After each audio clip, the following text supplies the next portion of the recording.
Yo, what up, everybody? It's me, Fitness65 again.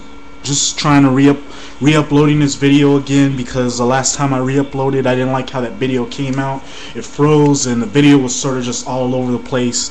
But now I'm redoing this, and let's hope this is gonna be better than the other two videos that I uploaded about talking about giving my predictions for the Elimination Chamber, which is this Sunday. So this is the card for this pay-per-view is somewhat decent. I mean, you do have some matches that have the potential to be good, and then of course you have some matches that are not going to be that good at all, or some might end up surprising you, or some are just going to be awful at best. But this is a decent pay-per-view at best, but maybe who knows, maybe the WWE might surprise us and give us a really good solid show, because this is the go-home show to sort of get you ready for WrestleMania. So maybe the WWE might put a lot more effort into this pay-per-view like they really haven't been in the last couple pay-per-views. So let's get started with this card. We start off with the first matchup, which is for the Intercontinental title between Drew McIntyre against Kane. Now really the build-up has been pretty decent at best, as you got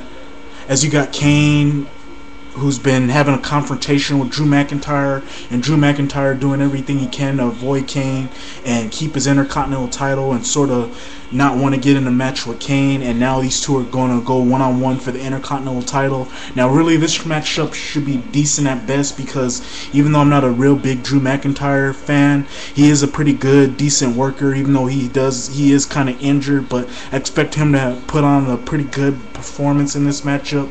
And then of course you got the Big Red Machine Kane, who's a pretty good worker. He always puts on a good matchup whoever he's in the ring with, and you can't expect less from him. But in the end though, I gotta see Kane winning the Intercontinental title, I gotta see Kane winning the Intercontinental title to sort of further the feud at WrestleMania 26, because I guess the WWE wants to sort of do everything in their power to get Drew McIntyre over, and what better way than have him beat one of the monsters on SmackDown, and that's Kane. And we all know that Kane is pretty much used to get people over, and he doesn't mind putting people over anyway. So this will be a good rub for Drew McIntyre to help him become one of the SmackDown's elite superstars. So yeah, I see Kane winning the Intercontinental title and possibly lose it at WrestleMania 26 to sort of get Drew McIntyre over as a big star on SmackDown. We then move on to the second matchup on here between Maurice and Gail Kim for the defunct WWE Divas title. Now this really should be a pretty good, decent matchup. I mean, you do have Gail Kim, who's a pretty good worker, who can probably get something good out of Maurice. And of course you do have Maurice, who is sort of improving, although she hasn't been showing any much of it, but she has been improving. And in reality, this should be a okay matchup at best. Not a very good Divas matchup, but okay at best.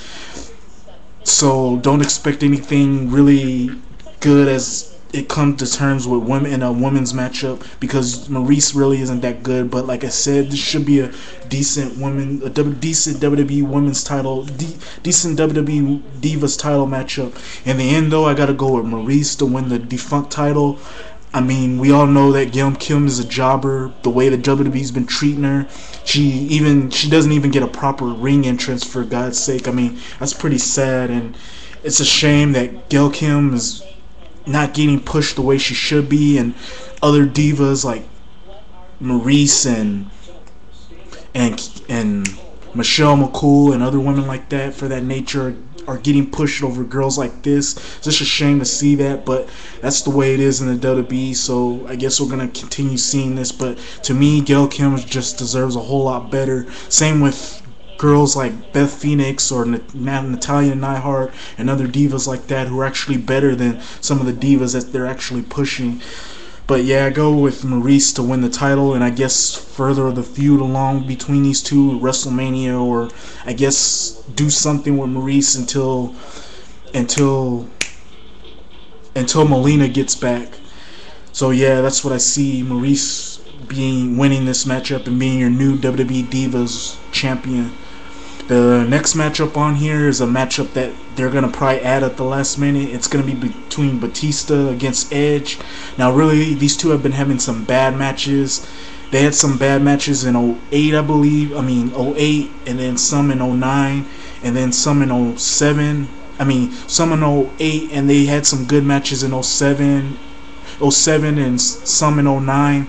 And really, if these two do have a matchup against each other, this should be a pretty good, decent matchup. But don't expect anybody to win this matchup cleanly, or this matchup to have a clear winner in this matchup, as they're gonna pretty much protect both guys heading into WrestleMania 26. I mean, they have Batista in a program with John Cena, so I don't expect Batista to take a loss here, and they don't want to make Edge look weak going into WrestleMania 26. So the best way to sort of make both guys look strong in this matchup is to possibly have this match end in a DQ or end in a draw or something like that, to sort of protect both guys, because you don't want to have both guys looking weak heading into WrestleMania. So that's what the scenarios I see if this match does possibly happen. We then go to one of the first two main events, the first of two main event matches on this pay-per-view.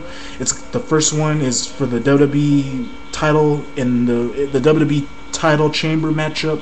It's between Sheamus, Kofi Kingston, Triple H, Randy Orton, Ted DiBiase Jr., and John Cena. Now, really, this should be a pretty good, decent matchup. I mean, it's not gonna be the best chamber matchup, because that's gonna be the main event. I think the main event matchup is gonna be a little bit better than this, but this should still be a good, decent matchup. Good matchup because of the participants in this matchup. I mean, in this matchup, you're gonna see spots from Kofi Kingston and other guys of that nature, because you already know what's gonna happen. But for my prediction, though, I gotta go with Sheamus retaining the WWE title, because it seems like the WWE is leaning towards the Sheamus versus Triple H program at WrestleMania 26.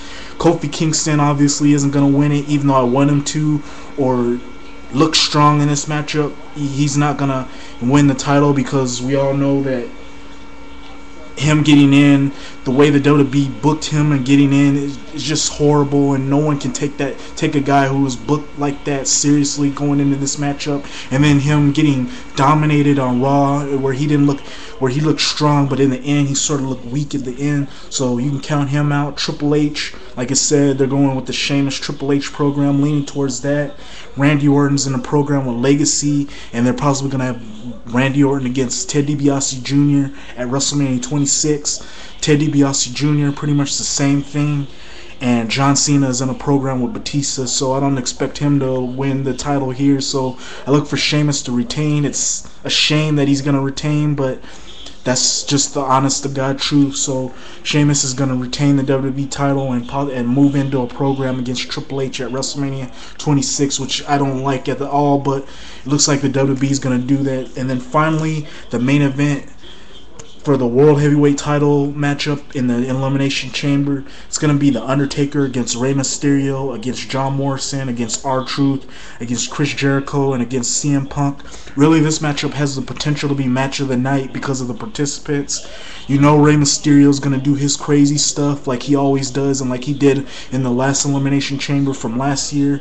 You know guys like Chris Jericho are going to outshine in this matchup. Guys like CM Punk are going to shine. The Undertaker is going to shine. And, of course, John Morrison, if they decide to keep him in, because they might end up replacing him with Shawn Michaels, because they did sort of the same thing last year. So don't be shocked if they do this again this year by having Shawn Michaels take John Morrison's place, because they did the same thing last year. And I guess they want to sort of play... They sort of want to set that whole angle or storyline with Shawn Michaels and Undertaker, because it looks like they're leaning to Shawn Michaels versus Undertaker 2 at WrestleMania 26. But in the end, though, my prediction for this matchup, I gotta go with Chris Jericho. Pretty much everyone's gonna pick Chris Jericho. Pretty much the promos with Edge and Chris Jericho have been pretty much telling you that it's gonna be a WrestleMania 26 matchup between the two, and that's pretty much what I'm gonna say. That's pretty much my prediction, is Chris Jericho to win the World Heavyweight title in this matchup, because I don't see any one of these other guys winning. As R-Truth, as bad as I want him to win, he's not gonna win it. Undertaker in a program with Shawn Michaels. Rey Mysterio is gonna be in a program with CM Punk. CM Punk, same thing. John Morrison. So yeah, Chris Jericho to win. Anyhow, that's my prediction.